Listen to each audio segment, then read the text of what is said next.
Hello दोस्तों, इस video में जानेंगे भगवान बनना आसान नहीं है और हम मनुष्य होकर किसी की भी बातों को बुरा मान जाते। और भगवान श्री कृष्ण ने शिशुपाल की 100 गालियां खाई थी और हम लोग किसी की एक गालियां या कोई बदतमीजी से बात कर ले वो भी हम सहन नहीं कर पाते। लेकिन भगवान परम दयालु है। भगवान को जितनी भी गालियां दे दो भगवान सहन कर लेते हैं, क्योंकि भगवान जानते हैं कि ये मेरा भक्त है। और हम मनुष्य ये नहीं समझ पाते कि हर व्यक्ति में भगवान नारायण है। पता नहीं किस रूप में आके नारायण मिल जाएगा, निर्मल मन के दर्पण में राम का दर्शन पाएगा। तो इस तरह हमें समझना चाहिए। हम अपने जीवन के कामकाज में भगवान जी को भूल जाते हैं, लेकिन भगवान अपने भक्तों को कभी नहीं भूलते। हम अपने लाइफ में इतने खो जाते हैं, दुख तकलीफ से घिर जाते हैं और हम भगवान से कहते हैं भगवान सभी दुख तकलीफ मुझे ही दे दिया है। हम सभी को यही लगता है कि हमारे ही जीवन में सबसे ज्यादा दुख तकलीफ है, लेकिन हम ये भूल जाते हैं कि ये हमारे कर्म ही हमें दुख दे रहा है। हमने अच्छा कर्म किया तो हम सुख पा रहे हैं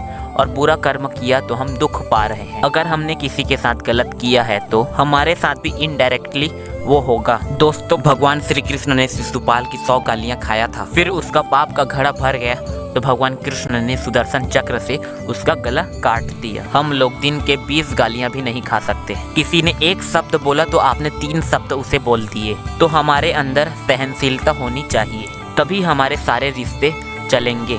और हमें ये नहीं भूलना चाहिए कि हर व्यक्ति में नारायण भगवान है। पता नहीं किस रूप में आके नारायण मिल जाएगा, निर्मल मन के दर्पण में वे राम का दर्शन पाएगा। सभी के अंदर अपने भगवान है, इसलिए हमें किसी के बातों को बुरा नहीं मानना चाहिए, थोड़ी सी बात सहन कर लेना भी चाहिए। एक संत थे बहुत बड़े, जिनका नाम नामदेव था। वो भगवान के बहुत ही बड़े भक्त थे। एक बार जब नामदेव जी खाना बना रहे थे, फिर खाना बना लिया, फिर उसके बाद भगवान को भोग लगा रहे थे, तब एक कुत्ते ने नामदेव जी के हाथों से रोटी को मुंह में दबाकर भागा। नामदेव जी कहने लगे, प्रभु रुको तो, सूखी रोटी कैसे खाओगे, घी तो चुपड़ लो, कहने लगे और भागे कुत्ते के पीछे। सभी में भगवान है, यही समझना चाहिए हमें। तो इस तरह हमारे मन में ऐसे भाव होने चाहिए। दोस्तों, भगवान राम जी को भी कष्ट उठाने पड़े थे, भगवान होके दुखों का सामना करना पड़ा था। भगवान राम जी के जीवन से हम बहुत कुछ सीख सकते हैं। आजकल लोग अपने घर में चप्पल पहन के खाना बनाते हैं और पूरे घर में चप्पल जूते पहन के ही घूमते हैं।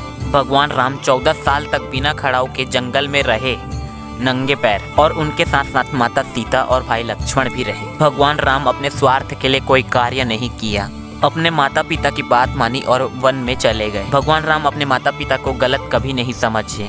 मेरे माता पिता ने मेरे साथ गलत किया, ऐसा भगवान ने कभी नहीं कहा। हमें भी अपने माता पिता की बात मानना चाहिए, उनकी खुशी में अपनी खुशी ढूंढ लेना चाहिए। माता पिता का स्थान सबसे ऊपर है। वन में रहकर भी भगवान राम ने किसी निर्दोष जानवरों को अपने स्वार्थ के लिए नहीं मारा। हम जानते हैं भगवान राम ने हिरण को मारा, लेकिन वो असुर था और उसे मारना नहीं चाहते थे, उसे पकड़ना चाहते थे, लेकिन वो असुर निकला।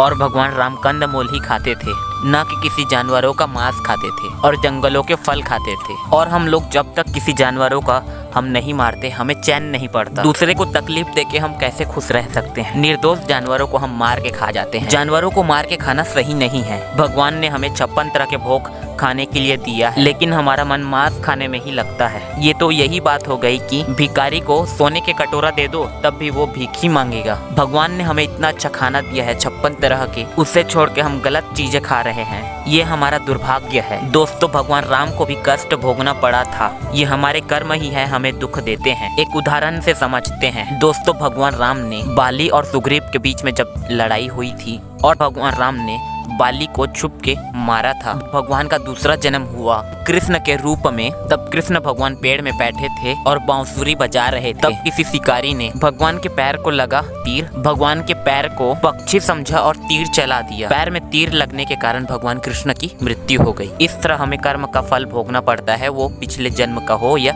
अगले जन्म का, हमें कर्म फल भोगना पड़ता है। दोस्तों, हमारे अंदर सहनशीलता होनी चाहिए। एक कथा है, भगवान को भी सहना पड़ता है। एक बार जब भृगु ऋषि और अन्य ऋषि यज्ञ कर रहे थे, तब ऋषियों के मन में एक बात आई, हम इतना पूजा पाठ नाम जप यज्ञ वगैरह करते हैं, कोई सूर्य भगवान का पूजा करता है, कोई गणेश भगवान का पूजा करता है, कोई बजरंग बली का पूजा करता है, कोई माता दुर्गा का पूजा करता है, कोई माता सरस्वती की पूजा करता है, कोई भोलेनाथ की पूजा करता है, लेकिन अंत में ये सब पूजा कौन से भगवान के चरणों में आखिर में जाता है? वो कौन से भगवान है जो सबके मालिक हैं? कोई ऋषि कहता है भोलेनाथ सर्वश्रेष्ठ है, कोई कहता है विष्णु भगवान सबसे श्रेष्ठ हैं, कोई कहता है ब्रह्मा जी सबसे श्रेष्ठ हैं। तब उस समय नारद जी पहुँचे और ऋषि मुनियों ने अपनी बात कही नारद जी से। नारद जी ने कहा जो त्रिगुणातीत है वही सर्वश्रेष्ठ भगवान है, जिनके अंदर तमोगुण, रजोगुण, सतोगुण से परे हो। ये तीनों गुण जिनके अंदर नहीं है वही है त्रिगुणातीत। इसको पता लगाने के लिए भृगु ऋषि ने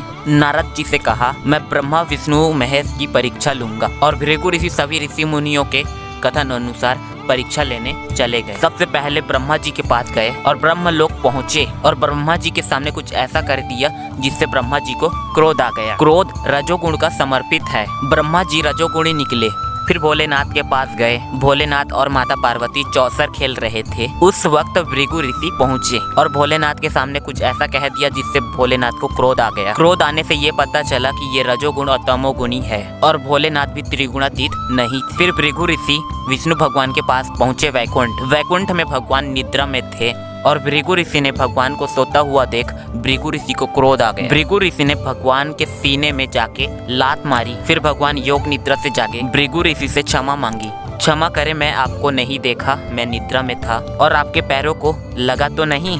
मेरा शरीर पत्थर के समान है, आपके कोमल चरणों को लगा तो नहीं? ये सुनकर भृगु ऋषि का क्रोध शांत हो गया। भृगु ऋषि ने भगवान से क्षमा मांगी और माता लक्ष्मी को भी क्षमा मांगा। तो इस तरह भृगु ऋषि ने ब्रह्मा विष्णु महेश का परीक्षा लिया और सबसे श्रेष्ठ भगवान है हमारे नारायण। लेकिन हमें ये कभी नहीं भूलना चाहिए ब्रह्मा विष्णु महेश तीनों एक है। तो इस तरह भगवान ने भृगु ऋषि का लात खाई लेकिन भगवान को क्रोध नहीं आया। इसी तरह हमारे अंदर भी सहनशीलता होनी चाहिए। भगवान होके सहन कर सकते हैं तो हम आम इंसान होके क्यों सहन नहीं कर सकते? दोस्तों आपको ये वीडियो पसंद आया तो प्लीज़ लाइक करें, सब्सक्राइब करें और कमेंट करना ना भूलें। ये वीडियो आपको कैसा लगा प्लीज़ कमेंट में ज़रूर बताएं। जय श्री कृष्णा, जय श्री राधे।